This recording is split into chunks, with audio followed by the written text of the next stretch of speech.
Good day. Today we're going to unbox and install a Chamberlain 970, which is roughly the same as a Chamberlain 550 and a 750, I believe. The 970 simply has a battery backup and bigger motor, but it's same construction. We have a very light garage door, so you may wonder why you'd spend the money on such a high horsepower lift. And the answer is, I'm not buying it for the horsepower. We currently have a Genie garage door opener, and when it gets below about minus 25 or so Celsius, which is about minus 20 Fahrenheit, something like that, so pretty damn cold, it will start skipping, and that's caused us a problem. So we are going to replace it with this unit because it is designed for extreme cold and extreme warm temperatures. I don't have the numbers here, but I looked it up when I bought it, and basically it's as good as I'm going to get in a retail product. Also, there are some very nice features in these products. These have MyQ, which is basically an app that you can install to open and close your door. You can check it, check the status, you can schedule it, a bunch of things you can do with it. Also, the remote that goes on the wall inside your garage has a little LCD screen, and that's kind of a nice visual thing. It really doesn't do anything other than to tell you the temperature. But what's really nice about it is that below the LCD screen is a motion sensor. So when we enter the garage, the motion sensor should pick us up and turn the lights on. And because this is a dual light unit, it should be nice and bright, and that's a nice thing to have. And it will turn off automatically after a while as well. Okay, so let's get to it. Let's pull it apart and unbox it and then set it up. All right, so I've just taken the staples from the top out, packaging, instructions.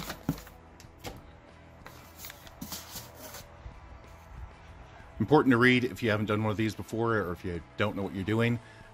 So you get everything correct, attentions and so on and so forth, but we're going to go through it, so I wouldn't worry too much about it at this point. And then in here, of course, is the main unit, the head unit, and the sides are, of course, all the goodies. Let's just go through those quickly. That's a belt. Now, that belt is interesting. It has a metal cable on the inside of it, so it's much stronger than just a rubber belt, like some of the originals used to be. Originals being, I don't think Chamberlain, but some of the cheaper brands. So that's nice. What else do we have here? We have, the wall unit. I'm not going to bother to show you that because you've seen it. This is to attach on the top of the head unit, on top of the motor, just to really cover it. Then we've got brackets, and that's all that's in there. Let's go to the other side. And in here, we've got the nut and driver pack, nut and screw pack, nothing exciting there. And this will be the bits, yeah, these are the bits to attach to the rails. That is the wall unit, bolts onto the wall so that you've got something nice and stiff to pull against, to rest the bar on, I should say. Yeah, we're going to go through these parts as we go here. There's nothing really exciting. In my case, this is the exciting part. That is the battery. Let's open that up. So I don't really care about the battery. We can disconnect this very easily and lift the garage door by hand if we need to. But this particular unit I was able to get at Lowe's, and it was on sale for $125 off, and then Lowe's gave me $25 for one reason or another, some discount they had going at that for that day for purchases over $200 or something. So I believe I spent $270 Canadian on this, so that's about, what, $225 US. And yeah, so that made a lot of sense. Also, it's a minor, very minor, but it is a selling feature when you sell. It's one of the tremendously small things to list in the small print of your house.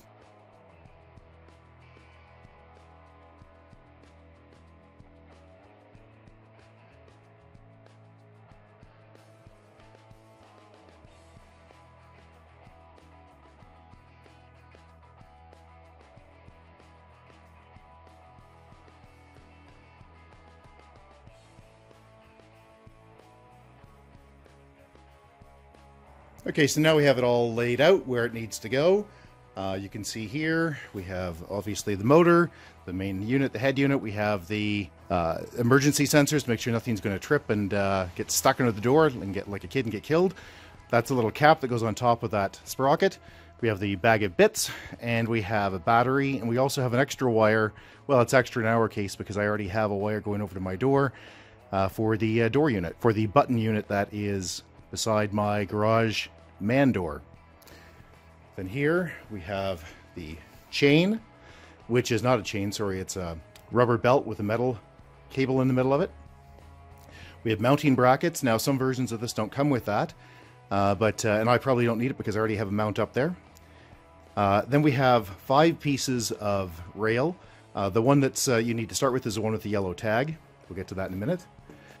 Then we have the slider, the elbow bracket, boomerang some people call it, the mount for the chain, and then we have the mount for the door and the mount for the wall. Yellow piece first. Connect these in.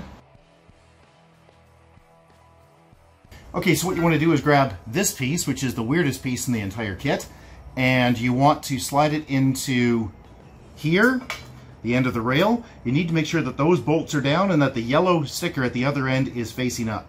And then those 2 bolts go into these 2, those 2 bolt holes go into these 2 bolts. So let's get this going. Turn this sideways, and you can see here that there are little cuts on the side, and that's what catches on the holes that are there. So basically we're just going to slap it in here. There it is, it's in. Now I'm just going to take a 1/2 inch wrench or nut driver, and I'm going to pop that out.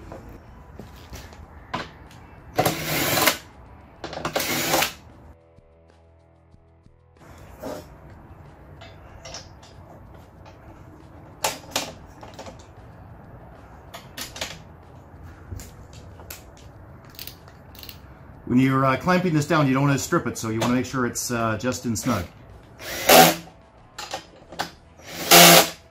Go, that's nice and snug. So, once again, you've got that screwed in, and at the end of the rail, the yellow sticker is up.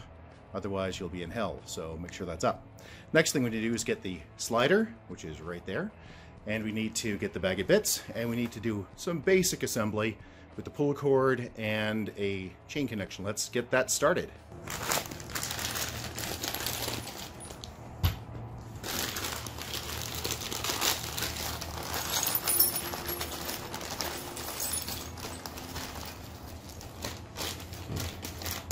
Make sure that's empty before you go throwing it out. This is the part we're looking for. Part with a little red tag. So let's get that out.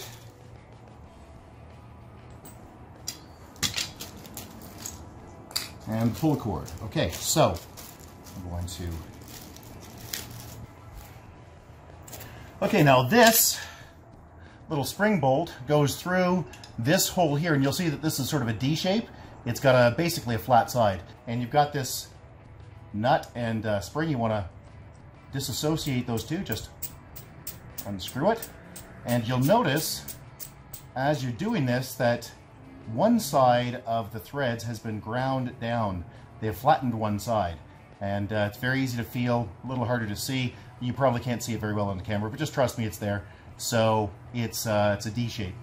Now what you want to do is put that through this hole here, which coincidentally is also a D shape. So there's only one way to put it in. So if I try to put it in backwards, it won't work. So you have to put it in with the flat side up, and then screw this back on.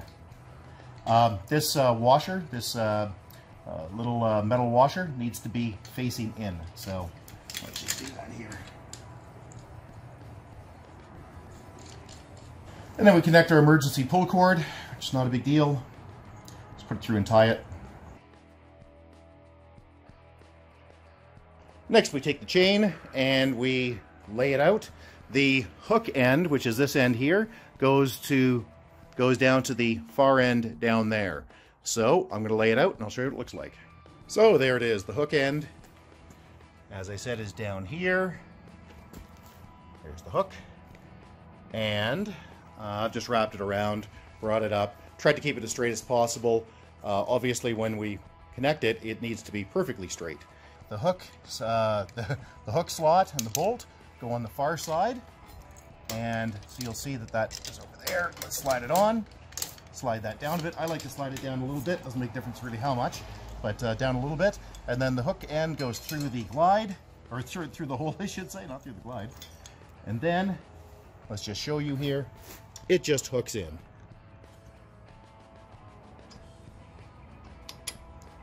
That's that. Now we have to put the pulley on. Here's our bag of bits. That is the pulley. You need the black bolt with the sleeve on it, like that. And you're going to need a washer, and you're going to need a nut. Okay, so pull the tape off, and as you can see, there's a bit of grease in there. They don't know that it's really necessary, but it's what they do for a living, so they think so. And all you do is slide this back a bit. So you just slide that through, put the bolt in, go through the grease nicely, and then you need to put the washer on, and you need to put the nut on, obviously. It's the largest nut that's in the bag, so you don't have any trouble finding it. And then tighten it down. That's a bit ugly, so I'm going to grab another wrench. Okay, because I just want to hold it, I'm just going to use vice grips on it. There we go. All right, so you want to make sure it's tightened down, but not too much. You don't let it go crazy.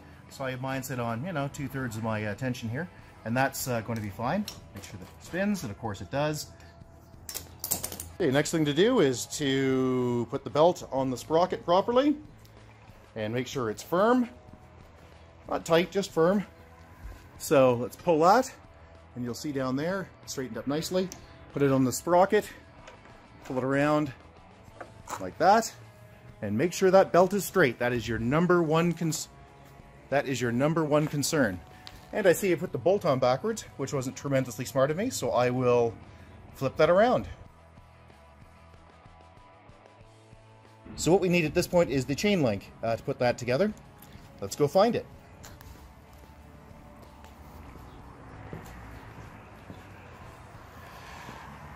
There it is. How exciting. Don't lose any of these bits, or you'll be in hell.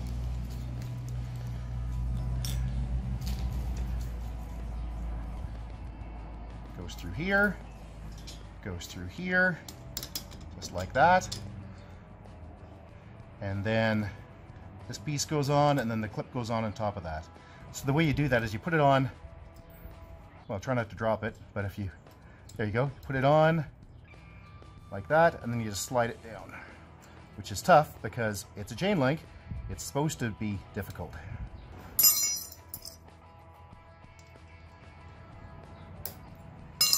There we go, clipped in.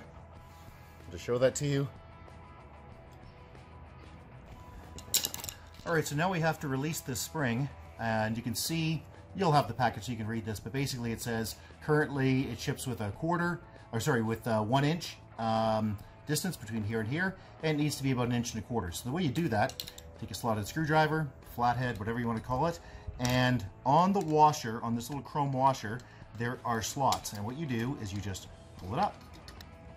What you have to do is put something on the end here so it doesn't spin, so I'm just going to use this because it's handy, this socket, and I am just simply going to spin this washer, which you can see. It's tedious. So, oh, there we go. That popped, so that's happy. Now we need to tighten it down a bit. So I'm going to cheat.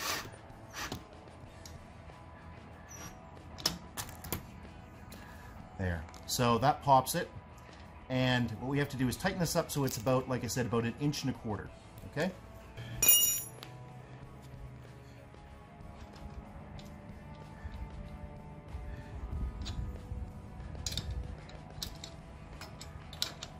This is what is going to keep tension on this line. So before you tighten it up too much, it's a good idea just to take a look at it and make sure that, just do an inspection, make sure it's not twisted anywhere, and make sure it's not too tight. So this is about right. It's about 1 1/4 inches, and oh, look at that, it's actually the size. I hadn't realized that. So there we go. So there you go, after all of that. All right, so I'm going to crank this one more time just to match the picture. So that's where I want it, and now I'm just going to take a look at this, and we're going to make sure that it's not twisted anywhere. And you can see it is not. The belt is tight without being crazy. There should be a little bit of sag. And as you can see, there's a little bit of sag, a little bit of give. and that's what you want. So now what we have to do is put the cover on the sprocket, and that's really just for dust and dirt, debris. So it just sits on there, and you put your screws in.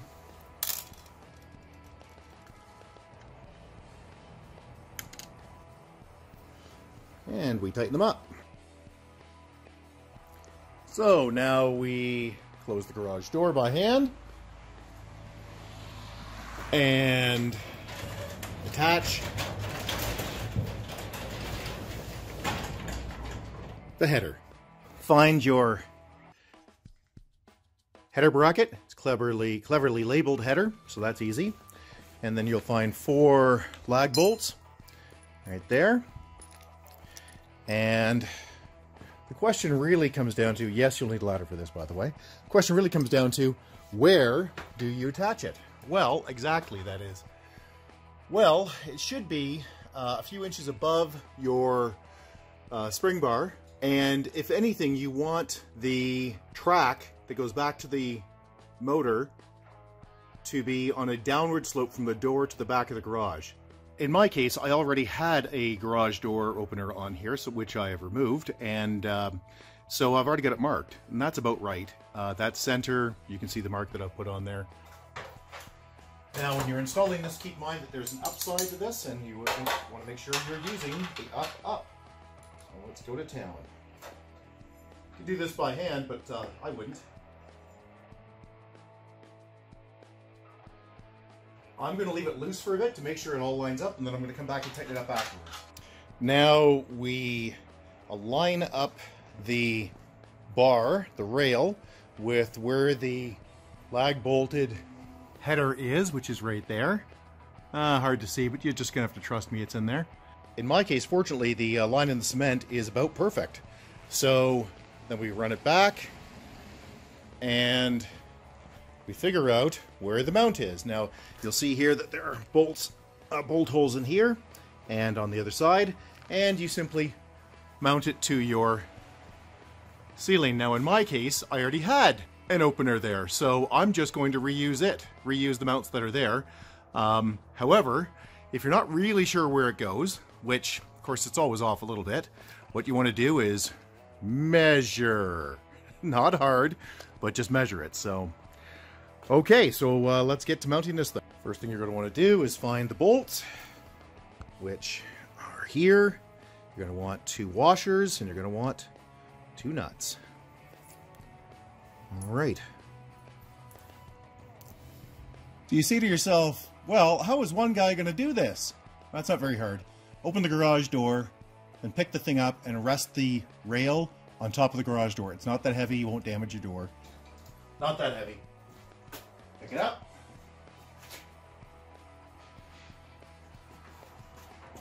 Rest it very gently on the door, on the ladder. And you can hold this with one hand if you wish. Okay, apparently going up the ladder on the wrong side, but that's okay for the sake of this micro job.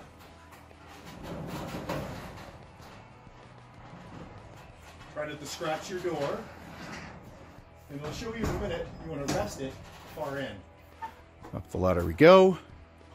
And you can see I have it just resting down there nicely. And now that it is, I'm going to take this whole thing off, and I'm going to close the garage door, and I'm going to lag bolt that in properly because I think it's in correctly now. It's happy. And then I'm going to bolt this into this, and on the other side as well.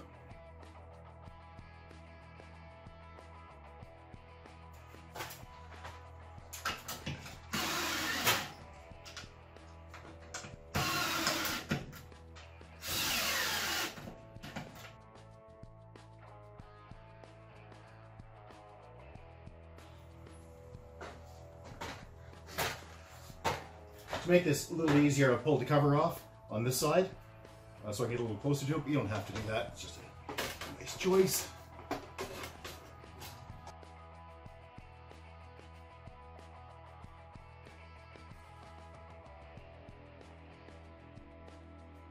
So now you grab a pin with a hole in it and a ring, so it's like a cotter pin. Close the garage door, and hopefully it doesn't fall down from its gentle perch. No, it's staying up there. good. I don't like to close it all the way. I like to get it to about here, and then close it with the ladder the rest of the way. And you'll see why. And that's in case of walls. I don't like getting hit very much. There we go.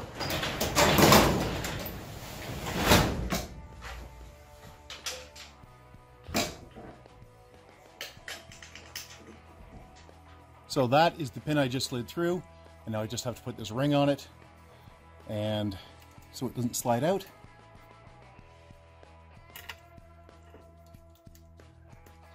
And around she goes. That's it. Now that can't come out. So now we just give it a quick once over, make sure there's nothing twisted or weird. Then I'm going to take the battery and put it into that panel right there. And I have to take wires, which are the sensors and the door panel, and I need to put them in right there. So let's do that. There we go. Battery has 2 terminals right in the block.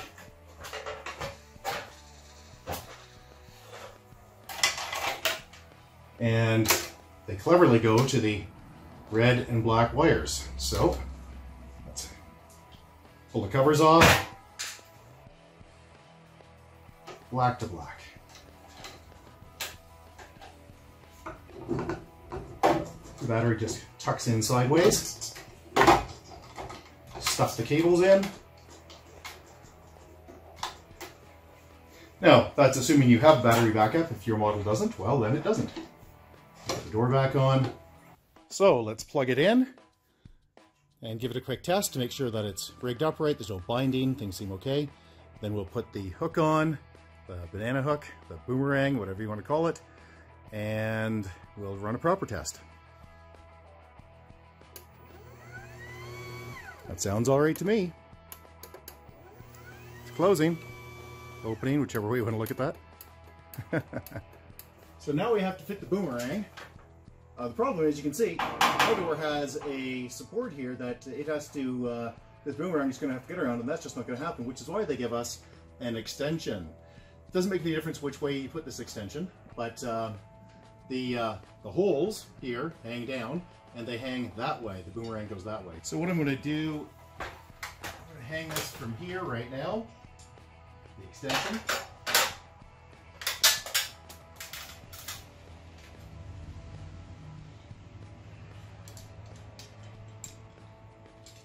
So I'm using a pin, pop it through, take a ring,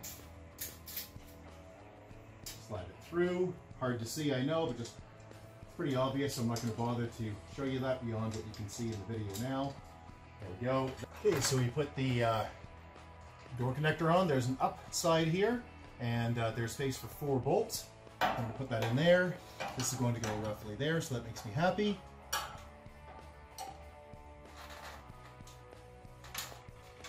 You want to use, obviously, the, well, it depends on your, depends on what your setup is, but in our case, we want to use the pointy screws, not bolts. So let's pop that in. I've already drilled this out a bit to make it easier.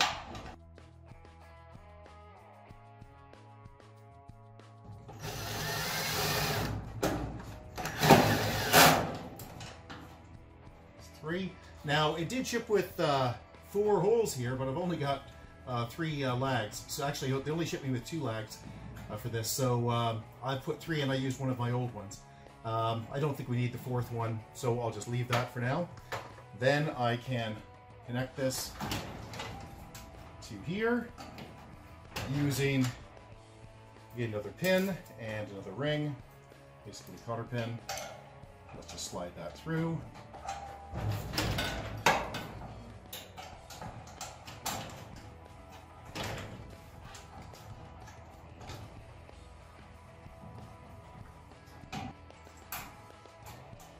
Put that ring through so it can't slide off. There we go. Now let's just give this a quick test. I also see that is touching, which is not good. So I'm going to lower this 1 more notch.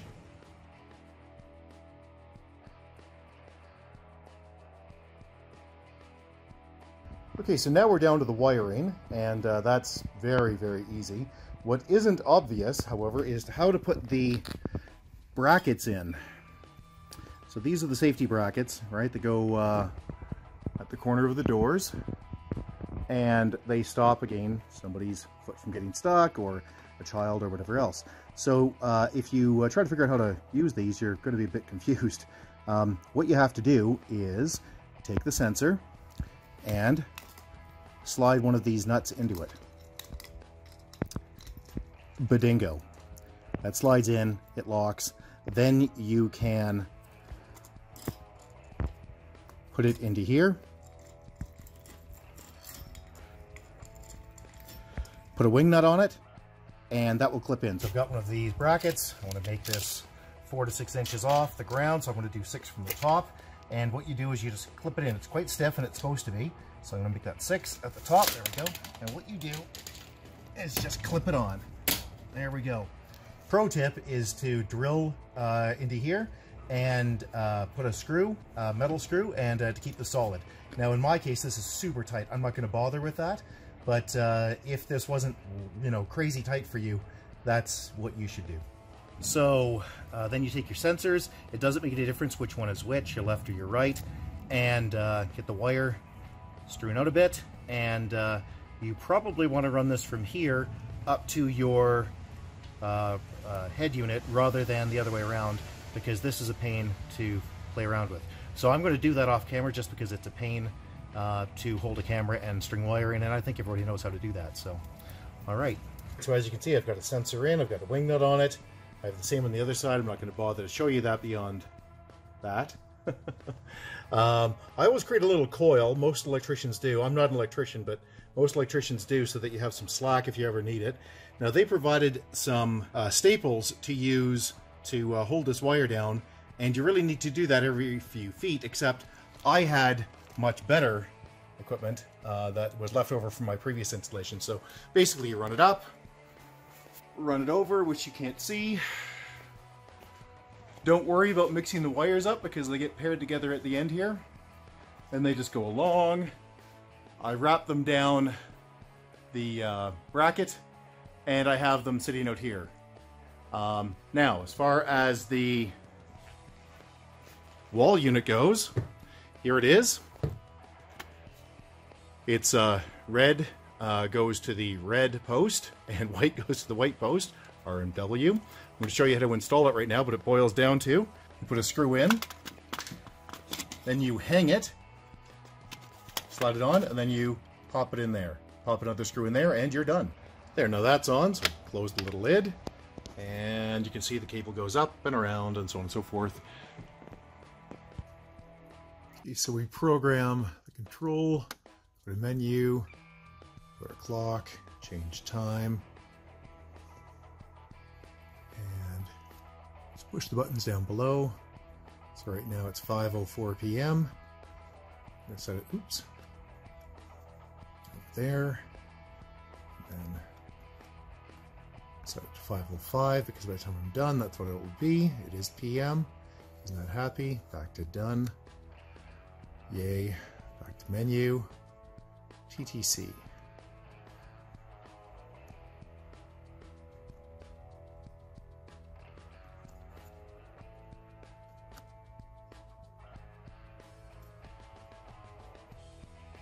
Lock disabled. Turn it on, I don't want to. Program. We'll reset the MyQ software. Remotes. Accessory. Keypad. And down to light to remote. So that's that. I'm back at the head unit, and you can see that I've got 3 wires, and oh my god, what do I do? Well, don't worry about it. You don't have to know which ones are which, because 2 of them have black and white on them, and they get paired together. You put the blacks together, you put the whites together, the black goes in there, the white goes in there, and then the door opener has red and black, which is very hard to see here, but just trust me, that's what it is. And that goes into the red and, sorry, red and black, red and white. And that goes, we're back at the head unit here, and what we've got is a bunch of wires, and you, oh my god, what do? I'm confused. No, don't be, because you take the 2 sensors and you twist them together. So the blacks from the two sensors go together, and the whites go together. They go in the black and the white terminal right there. And the garage door opener we just mounted on the wall has red and black, and red goes into the red post and white goes into the white post. Let's set that up. So you can see here, I put the blacks together and the whites together, and I just have to pop them in here. It's friction fit. They'll go in quite nicely. There you go. So you can see that they're in. There's no exposed wire.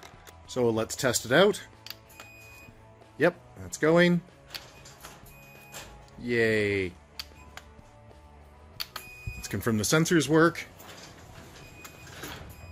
Yep. Yay. Now you might think you're done, but you're not. You're very, very close to done. What you're missing, as far as important stuff goes, is this. This is your safety bolt, and that goes into the rail up there, and it sets the maximum that it can come back. The door can come back so it doesn't hurt. Okay, so now we have to program it. To do that, you press and hold the black button, and then it wants to go down, so you press the down. And really what you want it to do, stop there. What you want it to do is to be tight on the ground, but not so that the elbow is pushing too far. Now let's go back over here and catch this when it's up as high as I would like, which is about there. Well, all that's left now is programming of the wall unit and the app, which we'll do in a separate video if you care. So now I want to program the pin pad, and not very hard to do. You press the Learn button, which is the yellow button right there.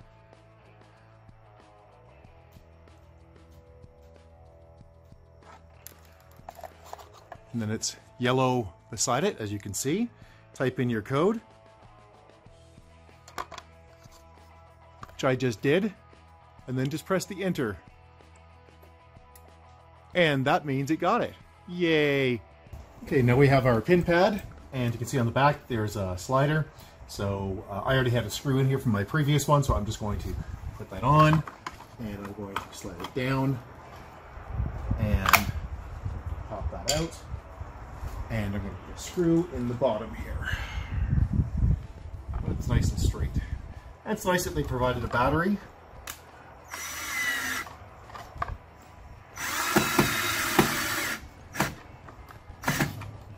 That's better.